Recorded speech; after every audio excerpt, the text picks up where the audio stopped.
이번 사연은 시댁 어른들이 집에 온다고 여행 간 아내에게 당장 돌아오라고 난리친 남편을 시원하게 응징했다는 분의 사연인데요. 무슨 일이 있었던 걸까요? 함께 보시겠습니다. 사연 시작 전에 좋아요, 구독 부탁드리겠습니다. 채널에 큰 힘이 됩니다. 안녕하세요. 저는 이제 막 결혼한 지 2년 정도 된 새댁입니다. 사람들이 자주 하는 말 있잖아요. 남편은 남의 편이라는 말이요. 저는 원래 그런 말 우스갯소리인 줄 알았거든요. 근데 최근에 겪은 일 때문에 그게 삶의 경험에서 나오는 진리와 같은 거구나 생각이 들었습니다. 저도 제가 이렇게까지 생각이 바뀔 줄 몰랐는데요. 제 생각을 이렇게 달라지게 만든 미친 남편놈의 웃기는 태도 한번 들어보실래요? 저희 남편은 유통업 계열 중소기업을 다니고 있는 성실한 사람입니다. 처음부터 관심이 있어서 만난 건 아니었고 거래처 사람이라 오가다가 인사하는 정도였는데 먼저 저한테 친절을 베풀더라고요. 밥은 먹었냐? 아픈 곳은 없냐? 좋아하는 음식은 뭐냐? 하면서 말을 거니까 저 사람 뭐지 싶다가 천천히 친해지게 되었어요. 땡땡씨는 만약 나중에 결혼하면 어떻게 살고 싶어요? 주말 오후에 파스타 먹자고 불러내서 대뜸 저런 걸 물어보니까 당황스러웠어요. 한 번도 생각해 본 적 없는 주제이기도 하고 지금 결혼할 시기도 아니니까요. 그래도 질문이 들어온 김에 곰곰이 생각하고 있는데 딱 떠오르는 게 어릴 적 봤던 부모님 모습이었어요. 글쎄요. 막 생각해 본 적은 없는데 그래도 우리 부모님처럼 살고 싶다는 생각은 많이 했던 것 같아요. 이렇게 말했더니 남편은 저희 부모님에 대해 궁금해하는 겁니다. 저희 부모님은 금슬이 엄청 좋은 분들이었거든요. 아무리 힘든 상황이 있어도 절대 싸우지 않고 서로를 위해준다고 많이 느꼈던 것 같아요. 그래서 저도 그렇게 살고 싶네요. 미래의 일이지만 남편은 제 눈을 보면서 끄덕거리면서 말을 듣더라고요. 그때는 이 사람하고 결혼할 거라고 예상도 못했으니까 뭐 관심이 있는 분야인가 보다 하고 넘겼는데 나중에 프로포즈 할 때쯤 그 멘트를 그대로 써먹는 거 있죠? 땡땡아, 내가 돈은 많이 없지만 그래도 너를 위해서 살아볼게.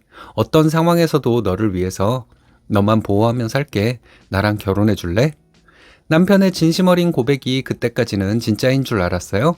그래서 청혼을 받아줬는데 그게 잘못된 거였습니다. 친정부모님께 청혼받았다는 걸 말씀드리니까 정말 기뻐하셨어요. 두 분 다 우리가 해줄 수 있는 건 많이 없더라도 차랑 집이랑 사는데 보태줄 수 있을 정도로 보태주시겠다 하셨죠.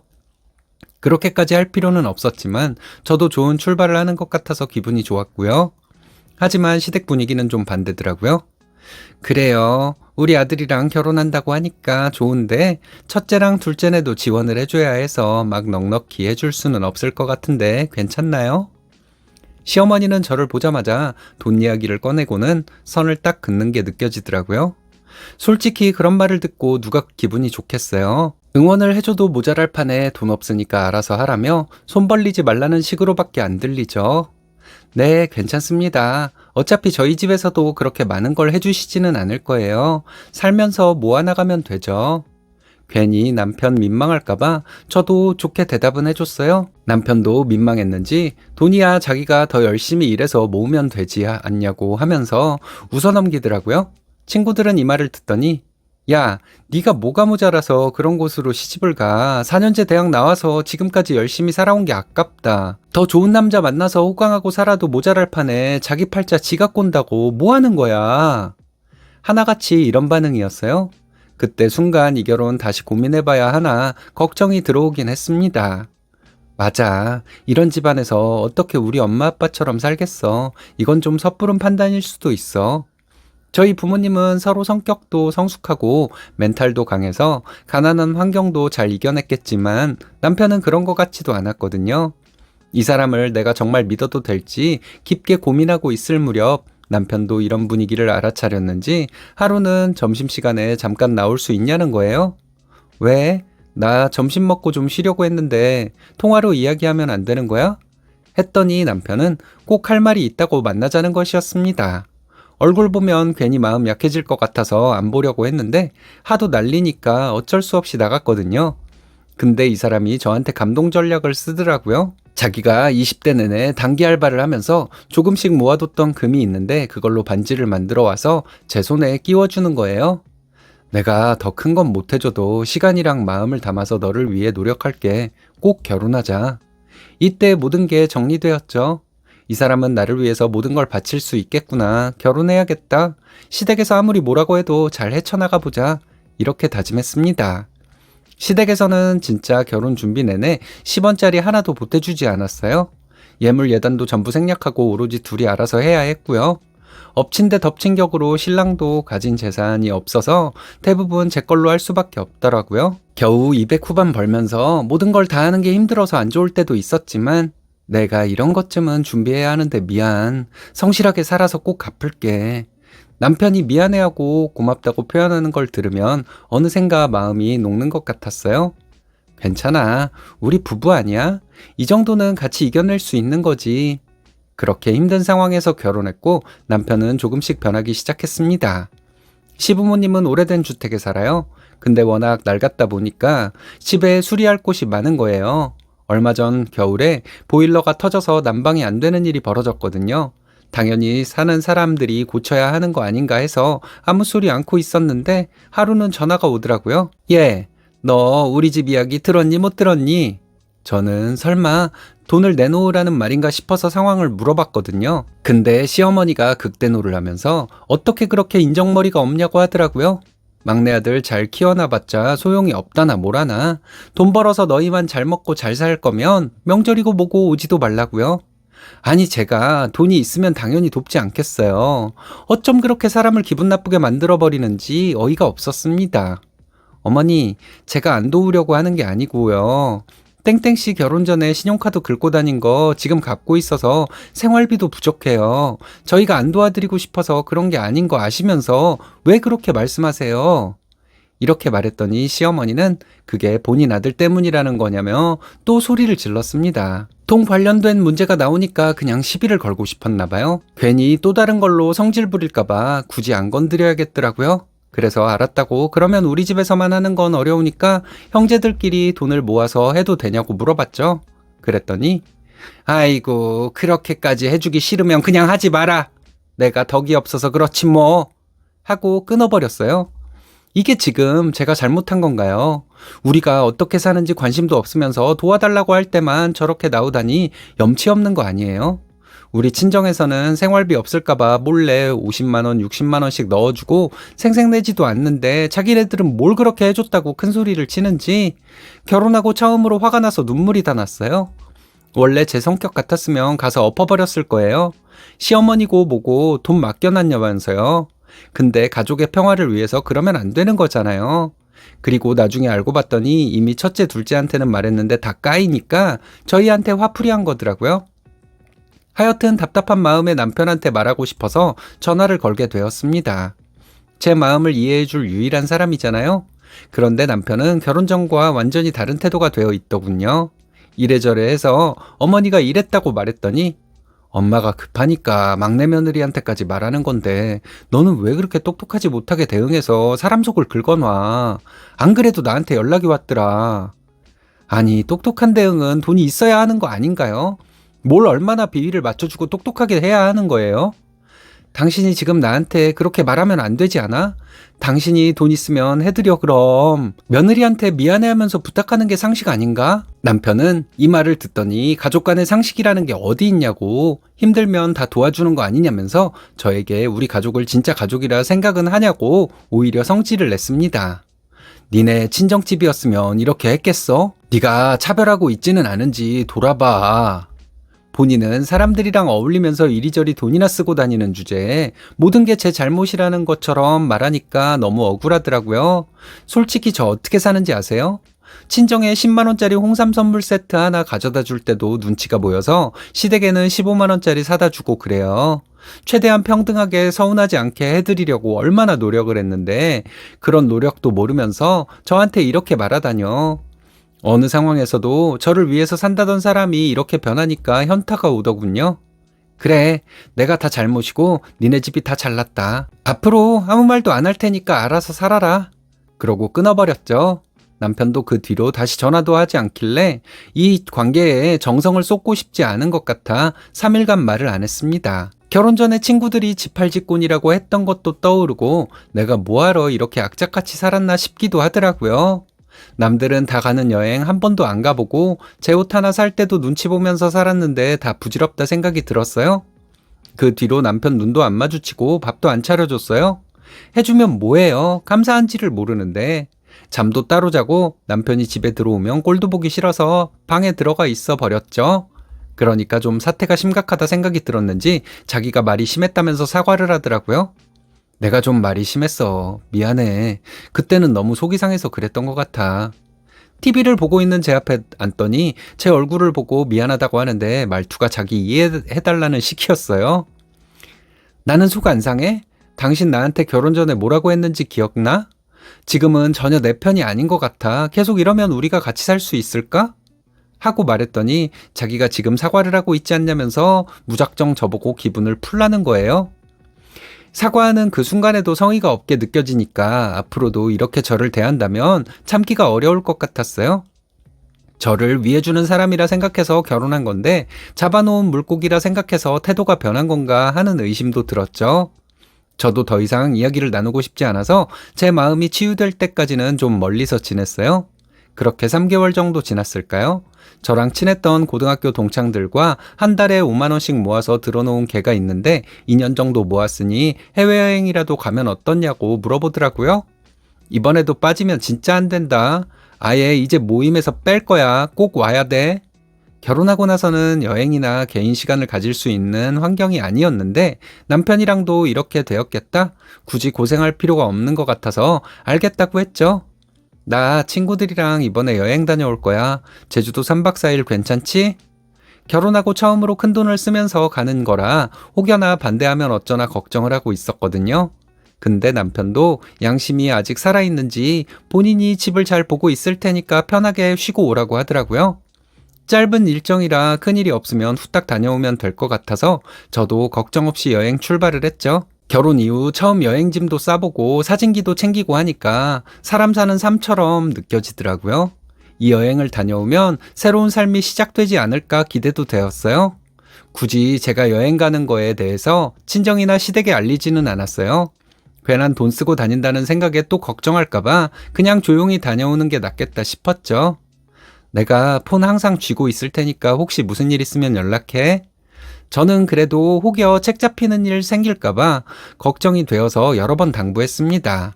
그런데 남편이 먼저 나서서 이런 날까지 그렇게 전전긍긍하지 말라고 잘 다녀오라고 하는 거예요. 저 사람이 왜 저러지? 무슨 일 있나?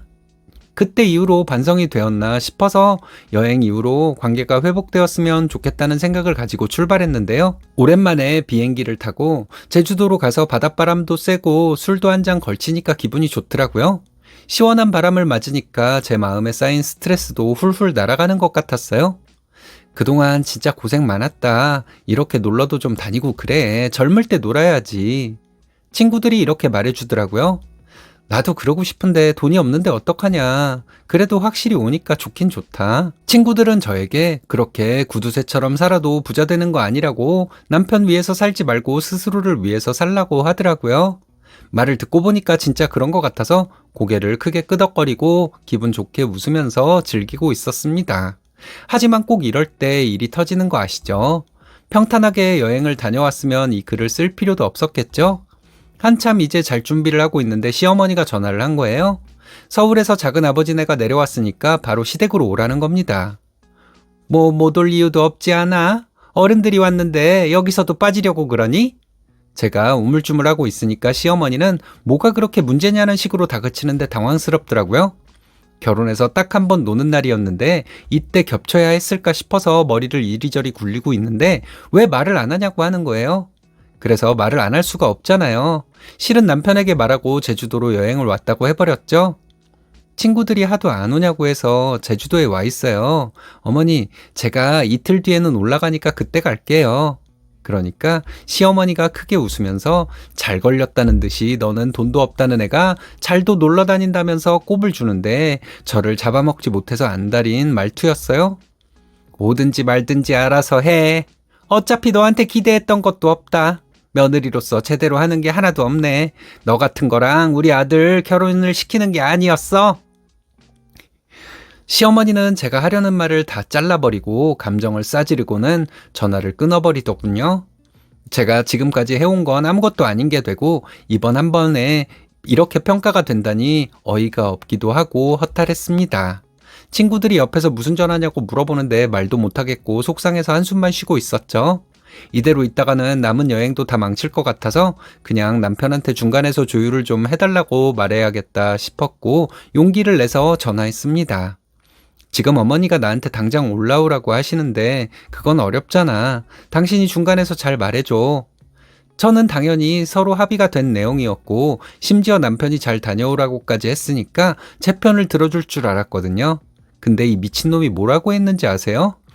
너는 어디까지 선을 넘으려고 하는 거야? 내가 그렇게 말했던 건 이런 상황이 없을 때고 지금은 엄마가 찾으시는데 며느리로서 당장 와야 하는 거 아니냐? 어디까지 손을 놔버리려고 하는 거야? 이 말을 듣는데 머리를 누가 한 대 때린 것 같더군요. 사람이 이기적이어도 이렇게까지 이기적일 수 있나 싶어서 어버버하고 있었더니 모르겠고 당장 오든지 말든지 뒷감당은 네가 해. 없는 형편에 하고 싶은 건 다 하고 다니면서 나한테 지랄은 하고 끊더라고요. 억장이 무너지는 것 같은 느낌이 들면서 지금 이 사람이 제가 알던 남편이 맞나 싶고 어떻게 해야 하나 싶어서 앉아서 엉엉 울었습니다. 친구들 앞에서 쪽팔리게 이러고 싶지 않은데 꼭 사람을 이렇게 비참하게 만들어야 하나 생각도 들고요. 결국 그날 밤 내내 한숨도 못 자겠더라고요.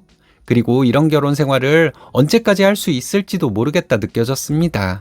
친구들 다 자는데 혼자 밤새워 고민하다가 여기 있어도 마음만 불편할 것 같아서 친구들에게 양해를 구하고 그냥 가겠다고 했어요. 미안한데 시댁에 큰일이 생겨서 가봐야 할 것 같아. 나도 놀고 싶었는데 정말 미안해.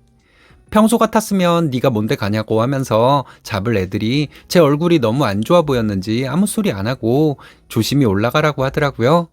비행기 티켓도 겨우겨우 구해서 타고 와서 공항에 도착할 때까지 집에 가면 이 상황들을 어떻게 정리할지 계속 고민했습니다.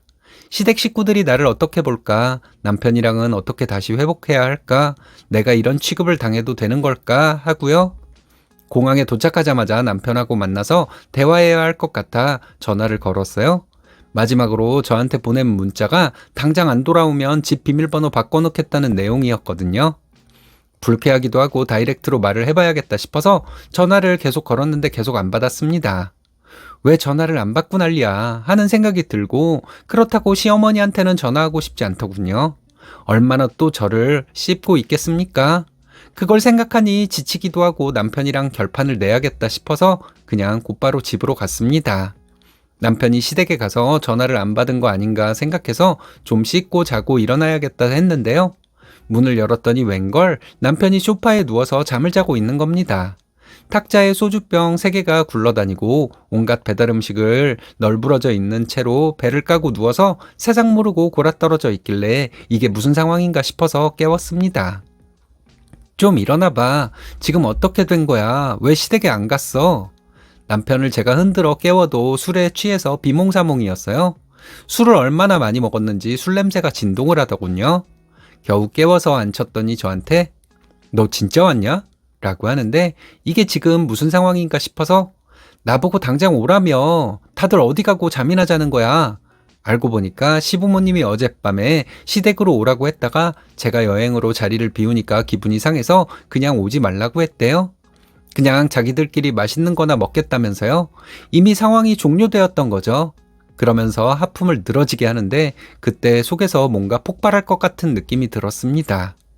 이렇게 상황이 정리된 거면 차라리 속 편하게 놀고 오라고 말이라도 해주지. 도대체 나한테 왜 이러는 거야? 쏘아붙이듯 내가 지금 어떻게 올라왔는지 아는지 왜 나한테 알리지도 않았는지를 막 따져버렸어요. 그러니까 남편이 어이없다는 듯이 웃으면서 한마디 하더군요. 너는 며느리로서 의무를 다하냐? 며느리로서 시부모님이 오시는데 준비도 안 하는 게 마음이 편한 게 정상이야? 놀고 싶디? 내가 거기서 놀고 있으라고 해도 너는 왔어야 정상 아니야? 너희 집 식구들이 온다고 했어도 이랬을 것 같아?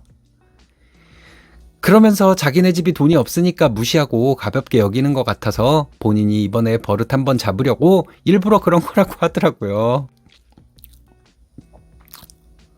왜? 내가 남편으로 이런 것도 하나 못해? 네가 아내로서 한 건 뭔데? 너를 위해 살게 만들려면 너부터가 잘해야지. 오랜만에 사람답게 한번 살아보려고 바람 좀 쐰 건데 남편이란 사람이 그거 하나 못 참아서 모든 걸 망쳤다는 사실에 세상이 무너지는 것 같았습니다.